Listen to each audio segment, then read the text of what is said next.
So just get ready. Kyle Monongai, Rutgers. A big fan of how he runs. I didn't put him on mine! Damn it! Yeah, come on! Come on! And now back to your regular programming. If you speak better to yourself. You showed up for probably the dumbest conversation we've ever had on this show. Let's have that smile again. Tell me how that happens. Physically should not happen. Relax. If you say it Give me as well. 3 times a day, God will line it up. He's just an absolute hack, and he gets his ass kicked by the teammates every week. And, it's just terrible. Welcome back to Hack City. Joe DeLeone and Sean Anderson. This is the first take. Absolutely, definitely the first take. 2 former football players from the University of Rhode Island. And on today's show, we're going to be sharing our top 5 running backs at the FBS level going into the 2024 college football season. Before we get to that, though, Sean, you had a pretty eventful weekend. How you doing? Yeah. What do they call it? The Sunshine State in Florida. It's nice. Is it? Here's something that adults don't tell you. You know how you get some of these pieces of life advice when you're in college, Joe? Sometimes in high school, they tell you about, stay in college, the real world's no fun, all this and that.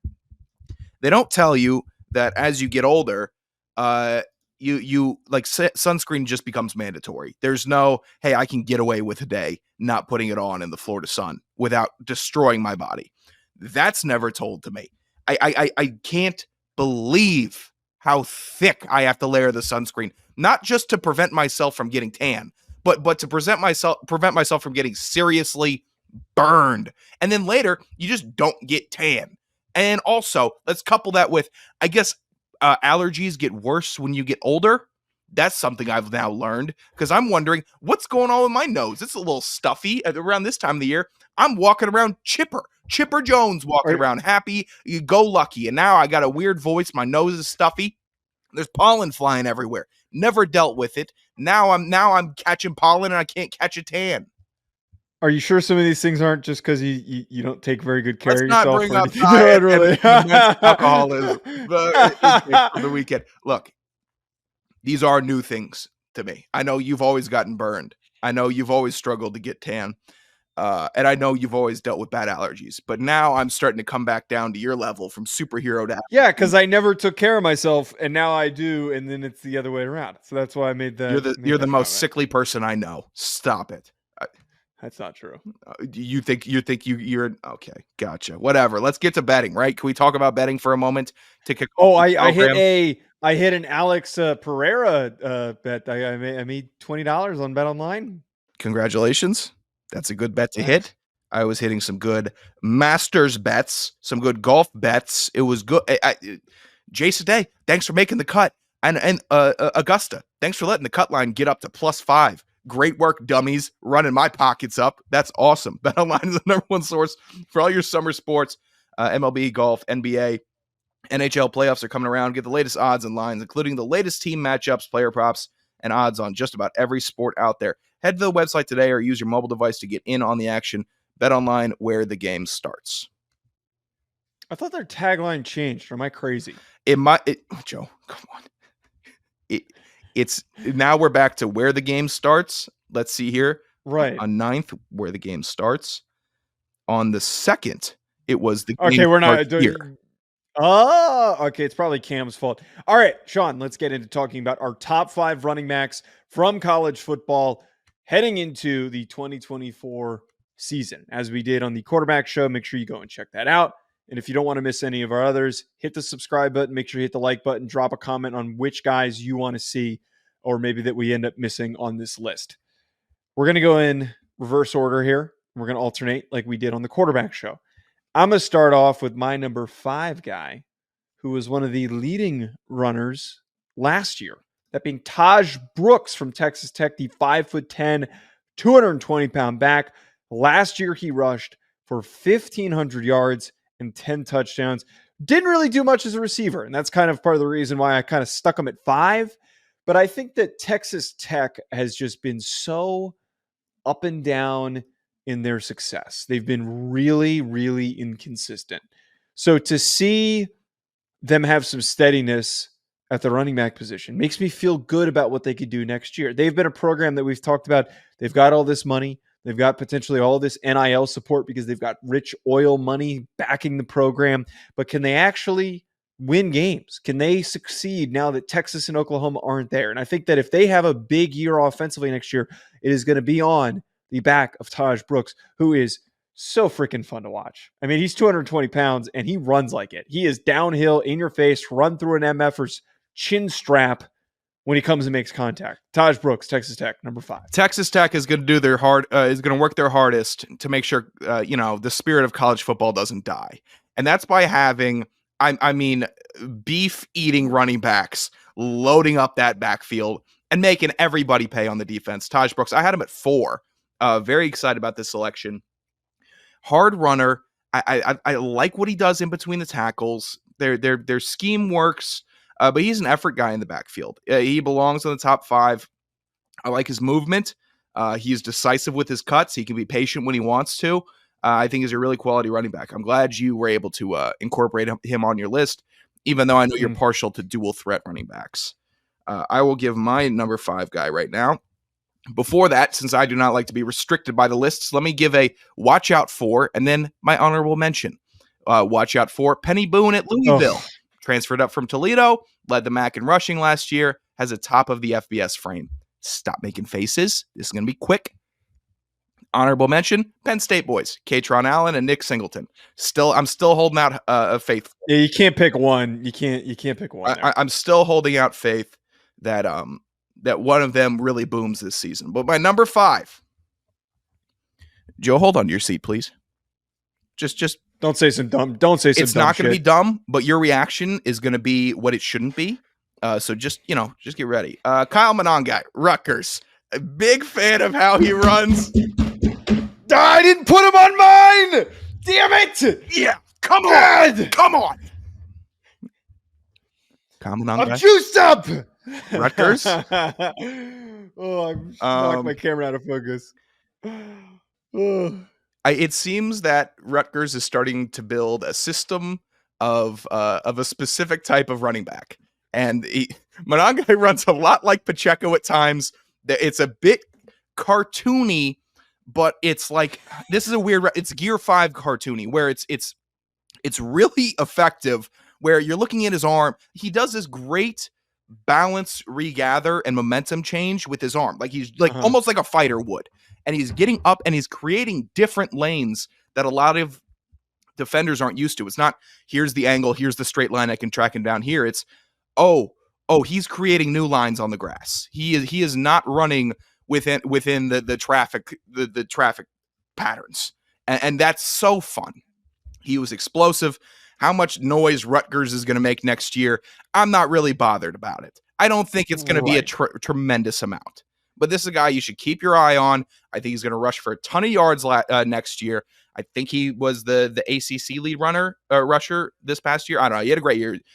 Surpassed 1,200 yards. Keep your eye on him. Fun running back. Gets a lot of touchdowns too. As you can tell by my aggressive reaction, I love the Kyle Monangai pick. I'm wearing my Rutgers shirt. I am not a Rutgers fan, but I am a Rutgers supporter because I am from the state of New Jersey. Kyle Monangai did, I think, the most out of any of these running backs while having the least to support him.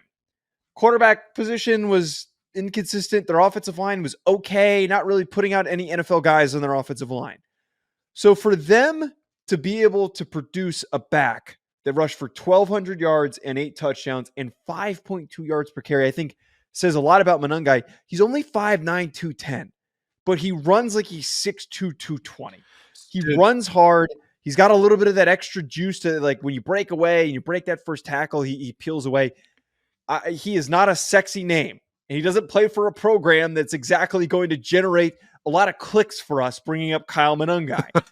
But he is so goddamn fun to watch. And he's the reason why last year, my whole bit was hinged on Kyle Monangai and watching that guy play. He is what made me excited, why I bought the Rutgers gear that I bought, and why I was suddenly proud to be from the state of New Jersey. And when we're back in the state of New Jersey, we're going to watch Kyle Monangai. Maybe you go check it out. I don't know if I can go dive into that scene. You know what? You can buy me a ticket. I'm going to DM him right now. Here's the thing.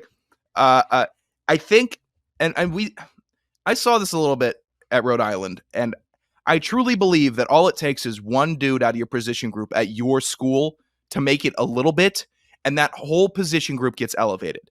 We saw Pacheco, running back, Rutgers. Monangai now, running back, Rutgers. Who's sitting here thinking Pacheco, Super Bowl champ, crucial for that team? And at Rhode Island, it's this. We saw one lineman transfer go to the NFL, and then another offensive lineman did that. And then that stretch continued for 4 straight classes, maybe 5 straight classes. And all it takes is one. That was the only position group where it was going consistently year after year. Scouts are coming here to check out this one offensive lineman. So if you're bringing in recruiting classes and there's buzz that scouts come because of the guy in your position group at that school, creates a huge amount of momentum just mentally for the players. So I do think that we have to credit Pacheco in this. My number 4 guy, and you said that you had Tahj Brooks from Texas Tech as your number 4. My number 4, on the other hand, is Ashton Jeanty, the running back from Boise State. Now, I might be going just a little bit too low on him. I think it's just partially a little bit of a bias because it's not like he's playing for a Power 5 team. Yeah. But first of all, there was a lot of speculation that this guy was going to enter the portal. There was a lot of possibility that he was going to move on and go play for a big team. And I feel like there was a lot of Jahmyr Gibbs type potential if he hopped in the portal and he transferred. Not too far off in terms of his physical profile. He's one of those dudes who touched the ball and could take it for 6. Last year, he had 1,300 rushing yards, 14 touchdowns, 6.1 yards per carry. He also ended up having 43 receptions for 569 yards and 5 touchdowns. Ashton Jeanty was the reason why they found success down the stretch. They were not going to be anywhere near the Mountain West Championship game if it wasn't for Jeanty. And I think that if Boise State has a presence as one of the best G5 teams, it's going to be because of him. He's a spark plug. He's going to be one of the top running backs drafted next year. Make sure you keep an eye on him. Yeah, I was watching some of him today. Dangerous in space is an understatement. I think Jeanty's burst right before contact is huge, with whether it's him getting tackled and falling forward or setting up his next move. I don't have him on mine, and I just bumped him from Monangai. That's what I did. He was right on that bubble for me, and it's a good group of running backs. I'm watching a lot of them, and then you're like, wow, they're starting to blend together a little bit. There's some similarities between a lot of these guys when they're running. It's like, how do you pick one over the other? Jeanty has a lot of that good movement, open field, and I think that each time he's going up with a defender, a safety, or a corner, he's treating it like it's just a 101 juke out. And if that's happening, he's going to win it. And then typically tackled when the second defender comes in. So I'm a fan of that pick, Joe. Just on the bubble for me. Okay, so you already gave your number 4. I will lead into my number 3 then. My number 3 on my list was Devin Neal from Kansas. Now, I was really surprised that Neal decided to go back to school. I think that he would have been in the conversation as a top 100 pick, top 150 pick in the 2024 NFL draft, one of the top running backs. He's one of those guys that just runs super fluidly, and he is perfect for the offense that Kansas runs. I think he pairs really nicely with Jalen Daniels, assuming he comes back and is fully healthy. 5'11", 210 pounds. Another dude who touches the rock and he plays in an offense where there's a lot of open rushing lanes. And if he gets those rushing lanes, he could take it for 6. Last year, he rushed for 1,200 yards, 16 touchdowns, and then he had 25 receptions for 217 yards and a score. I think he's an even better receiver than he got the opportunities to make plays as a receiver. So maybe we see a little bit more of an intention to get him the ball in space. He's just somebody you scheme touches for. And if Kansas lives up to the hype that we've talked about, where they can win the Big 12, it's going to be because Devin Neal explodes and has one of the best seasons out of any of these running backs. I think if you scheme touches for him, he's a very, very good running back. I don't think he's not on my top 5. I could have had. We're really off this week. I could have had him on my top 5. I really like how he plays. He's good at everything. I don't know if he's great at anything. He's a really good runner when he gets the ball out in space, receiving. He's good. He's good. He's good in between the tackles, good outside, good stiff arm, good juke, good spin, whatever. Which is good. That's a good thing. He's just not. I just didn't see anything that made me think, wow, that's a great running back. That's a top 5 running back going into this next season. Conversely, my number 3, Jaden Ott from Cal. I really liked how he played last year. His running style, it's Arian Foster in the backfield. He's not in a rush as a running back, which, how is that possible? The offense has all advantage as long as they're moving the ball forward. That's just part of football. But somehow he feels, or he knows, or his instincts click in, where I know I can get farther up the field if I just play a little bit of chess for this quarter of a second, and he's really good at it. I was just so smooth.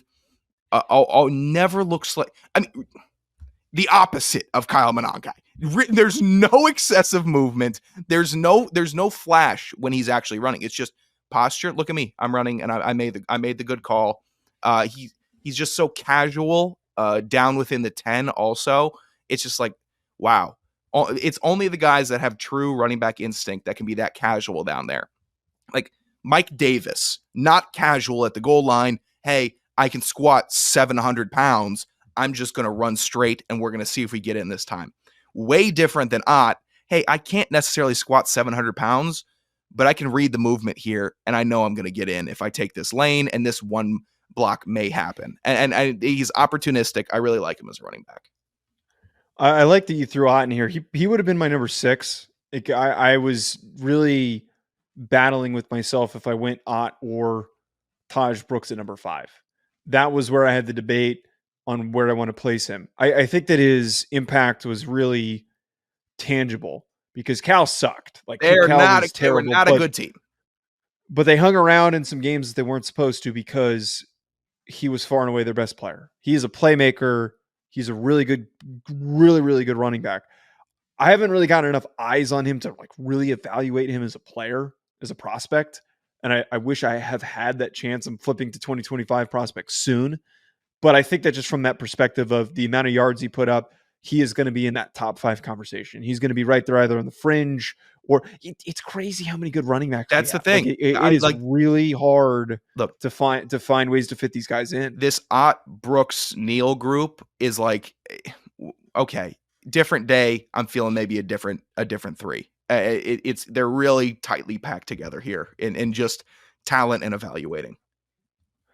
Now, I would be willing to bet that you have this guy at 1 or 2, and that being Quinshon Judkins is my number 2 running back. 5'11", 210 pounds. Last year, he missed a little bit of time, but he still rushed for 1,100 yards, 15 touchdowns, and a 4.3 yards per carry average. Now, I think that Judkins came back down to earth just a little bit from the really stellar true freshman season that he had. But I look at the fact that he is throwing himself into Ohio State's run game where he has Travion Henderson to play off of, a really creative offensive coordinator. The ceiling is so high for Quinshon Judkins. He might not be the most physically gifted out of the guys that we're talking about here today. He's not going to run. I don't think he's a 4.3 guy. I don't think he's going to have the best 3 cone out of these guys. But what has made him so steady and consistent and why he was so good as a freshman was the vision, was the ability to find those rushing lanes early on and the instincts that it's hard to find for a young running back. And there's a reason why he was so highly sought after, is that he is just so natural at knowing where the ball needs to go next. The LSU game, like I point back to that moment where he ran so goddamn hard, the first down graphic followed him. Like he runs hard. He just checks all the boxes that you look for in a premier player. And I don't know if it feels weird saying this. He might not finish top 10 in rushing next year because of the fact that he's sharing touches with Travion Henderson. Yeah. But we'll still be saying at the end of the season, Quinshon Judkins was one of the best running backs. The whole sophomore year slump with Judkins was confusing me all off season. And I might have been able to put it together a little bit today. Everything I watch, when I was watching his freshman year stuff compared to his sophomore year stuff, freshman year, man, you look at him like, wow, he keeps on breaking away. He keeps on breaking away. Why isn't he breaking away? Like, these are good runs sophomore year. A lot of these runs that are posted, all the runs that are shown, whatever, put in the videos, it's a 12-yard scramble. He's falling forward. He's getting big third down conversion. Great. But there's something that was missing out of this game. It was so confusing to me. Joe, it's his stiff arm. His freshman year, he was using his stiff arm a ton. And he was breaking off of tackles, getting another 15, 20 yards. Sophomore year, it was like somebody said, hey, stop using the stiff arm as much. Just don't use it. And when he's taking on tacklers, he's not thinking about jutting an arm out for a little bit more, breaking one of those electric Quinshon Judkins runs. It's I'm just gonna run straight fall forward.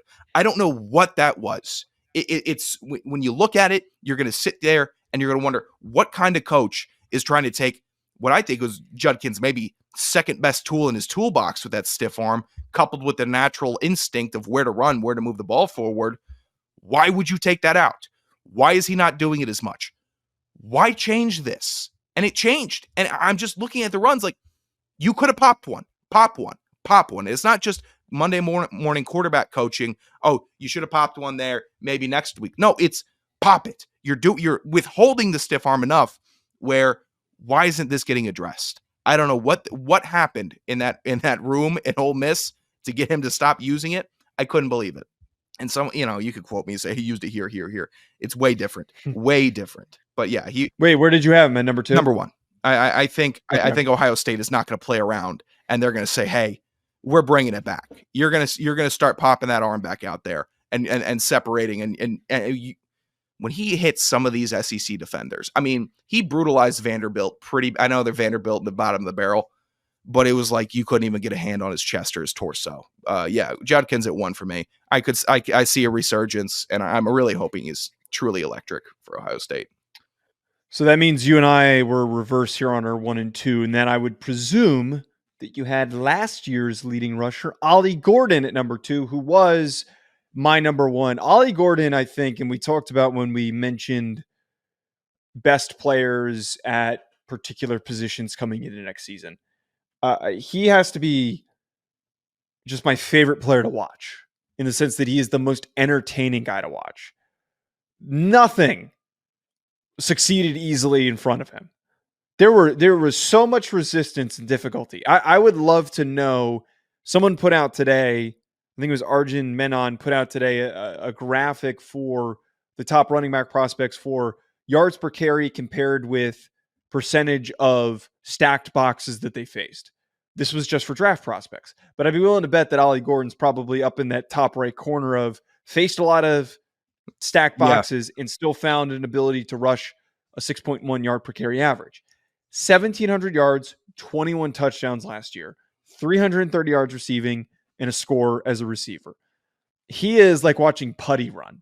He is just fluid. He's bendy. He bends in and out of his cuts. Do not make a Seinfeld reference. He bends in and out of his cuts so freaking easily. I just can't stop watching him. And you get the sense, and it happened in the Big 12 championship game, where I'm just like, is he going to rip this one? Every time he touches the ball, he's the only guy on this list where I watch him and the ball's in his hand and you think to yourself, is he going to score here? Is he going to score on this play? And sure enough, he'll do it multiple times a game. Well, I like Gordon. He would never steal a move. A lot of inventive moves. He's not like stealing a swirl or anything. Look, you can't say putty. You just can't say putty. You know what I meant. I know what you know what I meant. I know what you meant. But you know what I mean. Regardless, look, Gordon. I am putting Gordon at 2 because I think it's going to be, I don't know, 1,515. That's great. That's what 2 gets you. That's really good. He went ballistic. Was it October or November he went ballistic? It was kind of late in the season. It was October. October he went ballistic. And he just on a run at a tear was like Ollie Gordon every 30 minutes there was a big tweet in all caps. Hard to replicate that. But if you can give me close to it, you're the number 2. You're number 2 for a reason. Vision's good, strong as hell, sneaky burst. And then he's got a bit of that. When Derrick Henry runs, sometimes he doesn't look like he's running that fast. But, when you see the NFL Advanced Next Gen Plus stats presented by Amazon Warehouse, it would be, it's tracked at like 22 miles per hour. You're like, okay, cool. Wow, he's just that big and strong that he makes running look that easy. Ollie Gordon's got a bit of that in him where, wow, he is fast, but he's so big that it's a little deceptive on the screen. He's not a lot of feet hitting within 5 yards. It's look at this stride if I'm getting open in the field. All right, to move on to an FCS topic for our FCS listeners. Sean, thank you for reminding me by putting this in the doc. It was announced on Saturday, I believe. It was Friday or Saturday that the FCS National Championship game is getting moved to a Monday night, January 6th. Oh my God, I just realized. Yeah. Regardless of the exact date and any connection to any historical events that may or may not have happened recently and have been a point of contention in our country, it's being moved to a Monday. That's the key part. That's the key part. I'm just a little disappointed that we're still not getting this on a Saturday. We watched throughout the FCS playoffs last year that college football fans and football fans that just were looking for ball to watch. And the same thing also happened when the season was happening during the spring. People were just tuning in because it was fun. It was different. The play style was exciting. It was unique. People were getting exposed, and I think that it was growing the audience a little bit. Not to the point where people are suddenly going to become Montana fans or South Dakota State fans, but to the point where people are invested in the winner. But the minute that this game was played on a Sunday during the NFL slate, messed everything up. You weren't going to get to see or have any association with the game if you didn't care. If there wasn't anything to compete with it. I think it should have stayed on Saturday and been a Saturday night game. But Monday does feel pretty good to me. I hope that there is not like a huge Monday night football game on during this weekend. I forget what the timeline is and if they typically do that or not. Here's how they should set it up. Gosh, is there going to be a Monday night? No. I think the first round of the NFL playoffs starts in the teens of January. I'm hoping it does. If they're competing with a Monday night playoff game, that's gonna be really hard. What they should do if they are competing with a Monday night football game, they should start this game at like 6 or 7, 6:30, 7 o'clock. So you can get a good for the this is for the casuals. For us, so really quickly, Oh, no, wait, this was last year. Okay, so last year's week 17, last Monday night game was week 17. And I don't think week 18 had a Monday night game. So this means it may not. I think you're right. Not be any competition. Fantastic. Yeah, because I was going to say for the casual fan, you're best starting it off early. Maybe you get an hour and a half of you, and then time it up so the last half of the fourth quarter is happening during the halftime of the Monday Night Football game. That's how they should have structured it. If they're not competing with anybody in Week 18, perfect. Put it on that Monday night. Let's get some Monday Night Football. This good decision. Happy with it. There's some minor details with the announcement rollout that maybe didn't need to be on the graphic, but it's good to see that they are at least. Wait, what are you referencing? No, it don't matter. It's good that they're at least trying to make some changes for the positive, because you're gonna do terribly in ratings anyways if you're competing with the NFL. You're gonna do terrible if you're competing with FBS high stakes bowl game action. Get us right here. This is the pocket. Give us this pocket. If you couldn't do it now, do it the week of the Pro Bowl. That's when you should do it. Right now, this is good. I think it's a good step forward. Well, the week of the Pro Bowl, they'd be sitting on their hands for a really long, long time. Fresh. Yeah, we're going to play the national championship. February 5th. That's, yeah. That might be one of the worst FCS takes that you've had, and you've said some dumb shit. And I said this was a good one. I said they made a good one. I would have rather had them play it on February 5th compared to the Saturday or Sunday. True. But to just kind of... I hate the FCS fans who almost gatekeep it, and we've said this before. I don't like the gatekeeping. If you really want to gatekeep it and say, like, tough shit, blah, blah, blah, don't take it off TV then. Go read the newspaper after the game if you can't catch it. Go to the game if it's really that near and dear to you and you want to gatekeep it that bad, freaking do that. The success of the FCS isn't really contingent on growing the fan bases. That's not going to happen because it is a college sport. People have association based on region, based on being an alumni or whatnot. But it is exciting, and I think that what we see with the college football playoff is increasing just the general exposure and investment by individuals. I mean, it's happening kind of right now with the UFL. People are just tuning into the UFL because it's fun, it's different, it is football. People are hitting each other. Spring games, same thing. People are just watching because people are hitting each other. It's football. I'm just glad that we're not building all this momentum and then blowing our load by putting it on a completely different, on a day that it has to compete with the NFL slate. Football fans just don't, God, I'm pulling a Joe. Football fans just don't want to be embarrassed by the product that their team is putting out. And then if it's not their team, they have a good team, then they don't want the product that the league is putting out to be embarrassing. The FCS should be doing everything in their power to keep on putting themselves in good time slots, work with social. They should hire the Big Sky social media manager to just run all of FCS football social. Do that, because you know who likes the Big Sky? Big Sky fans. You know who likes the CAA? Nobody. The CAA has no fans. There's no, hey, I'm a fan of the CAA conference. It's tough to be one. There's a lot of rotating doors, a lot of, it's tough out here on the East Coast. But keep on trying to take measures to put in measures in place that make your brand look good. Just make the optics good. Make the message clear. Remind everyone that it's just football and be on with your day. You will grow fans. Football you can always grow with. Just keep playing football. That's all they need to do. Put it in a good time slot. This is better for them. All right, last thing I want to get to is something that you messaged me earlier. I want to talk about this golf club thing. So Sean sent me earlier Steve Campy on Twitter, who's actually a Notre Dame fan. He hosts the Four Horsemen Pod, which is a Notre Dame podcast. Is that a reference to Notre Dame, the Four Horsemen? Oh, Christ. Are you serious? What? Die. I didn't go there. Die. It's one of the most historic backfields in the history of college football. He posted on Twitter that his wife made a big mistake giving him access to the baby registry. And the picture depicts. Now, there's a couple updates on this too, which is great. The picture shows the baby registry, which you can very clearly see what was added by his wife. And then you see the added by Steven on the one thing that definitely didn't belong on here. So, that's a nice touch. We've got the soft baby toy. We've got the first year baby shower. We've got the baby lotus baby bath, the baby muslin swaddle blankets.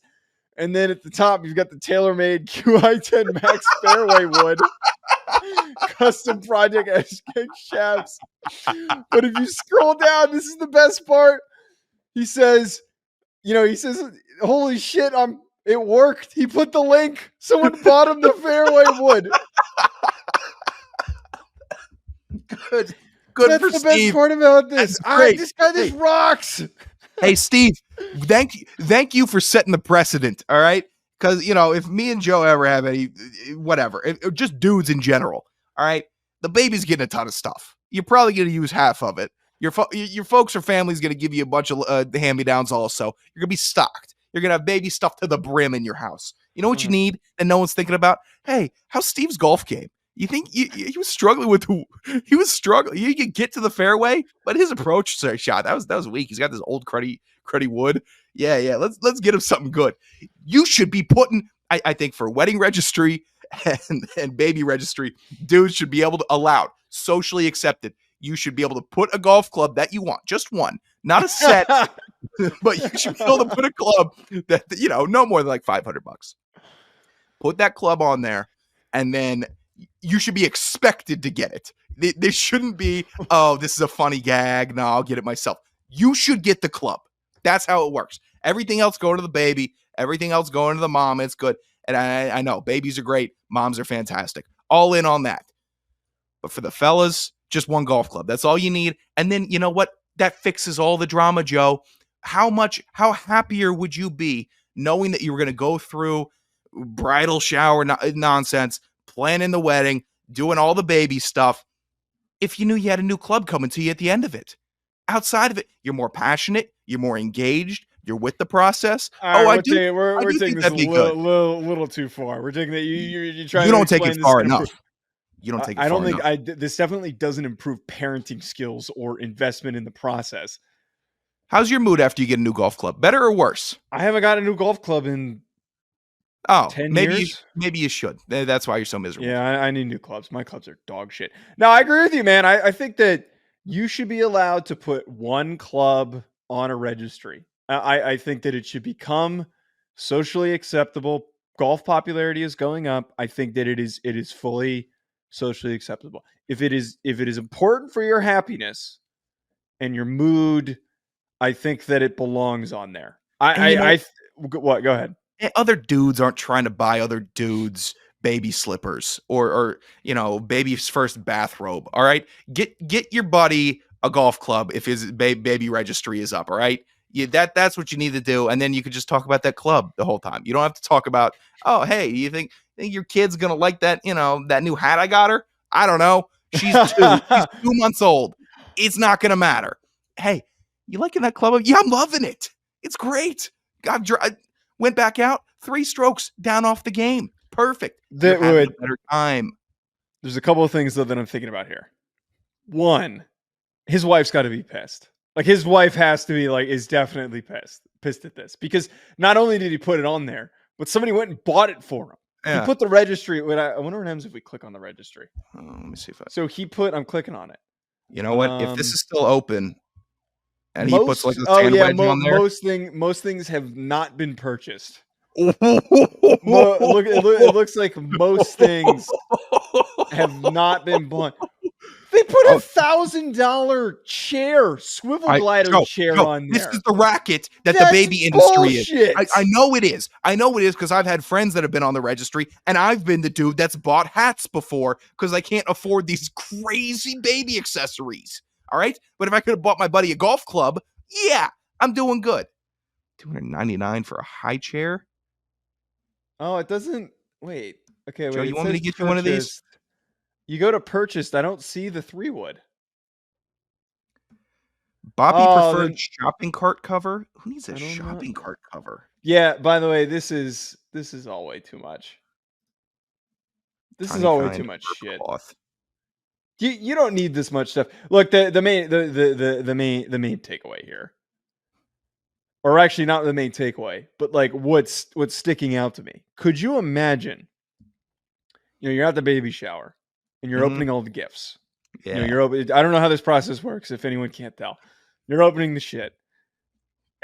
There's just this huge long box. Just see a wrap. Oh no, just a wrap driver. That's what you see with the head and wrapping paper, a little bow on it. I just know not only your wife, but all of your wife's friends. That would piss off the mother-in-law. I don't think that is such a recipe for disaster. I'm a little disappointed because I'm not seeing the goddamn 3-wood on here. What am I missing? Here's the thing. I think it would take. How would that work? Could you wrap yourself a golf club for a baby shower? You wouldn't even need it bought for you, but just to pick your mood up. Maybe you just wrap it and then you get to open it up with everybody else. That'd be thrilling. Maybe just a pack of balls. You don't need to get Pro Vs. You don't need to spend 60 on them, but hey, can I just get some Bridgestones? That'd be nice. We're going to close out of here, but I love the fact that a couple of people are like, that baby's going to love that club. A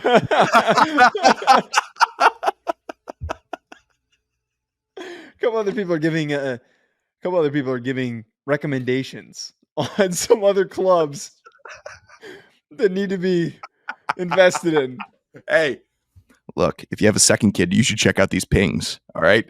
They're real hot right now. And in a year, their price is going to be halved. Maybe we can work something out. This guy's a coward, though. If he took it off, though, I'm disappointed if he took it. I don't think he took it. I would you take it off?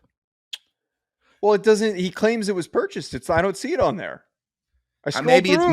Maybe it goes off after it's purchased. I don't know. There's a section that says purchased. This is a controversy. You think that lady came up to him and said, "Hey, you take that off and you refund that money. You're not letting someone buy you a golf club online." I'm getting a divorce if that happens. How could you do that? Hey, I'm You doing a do- yeah, podcast. That means you don't want to see me happy. You're sitting That's here, what it like- means. Like, hey, you and me, we got this beautiful family going. I'm doing a podcast about this bad football team. It's doing okay. We're getting some run. All right. And now someone wants to get me. I do a joke online. Now someone wants to buy me a great golf club. I can't do it. What is that? Why couldn't you? Settle down about what? What did I do? You know what you're doing. At Joe DeLeone, at Sanderson Radio, at Hack City Pod. Hit the subscribe button. Leave us a 5-star review wherever you're tuning in. Drop a comment. Let us know what you think of our rankings. What golf club would you get for your buddies, or do you want during your baby registry? We'll be back later on this week. Talk to you later.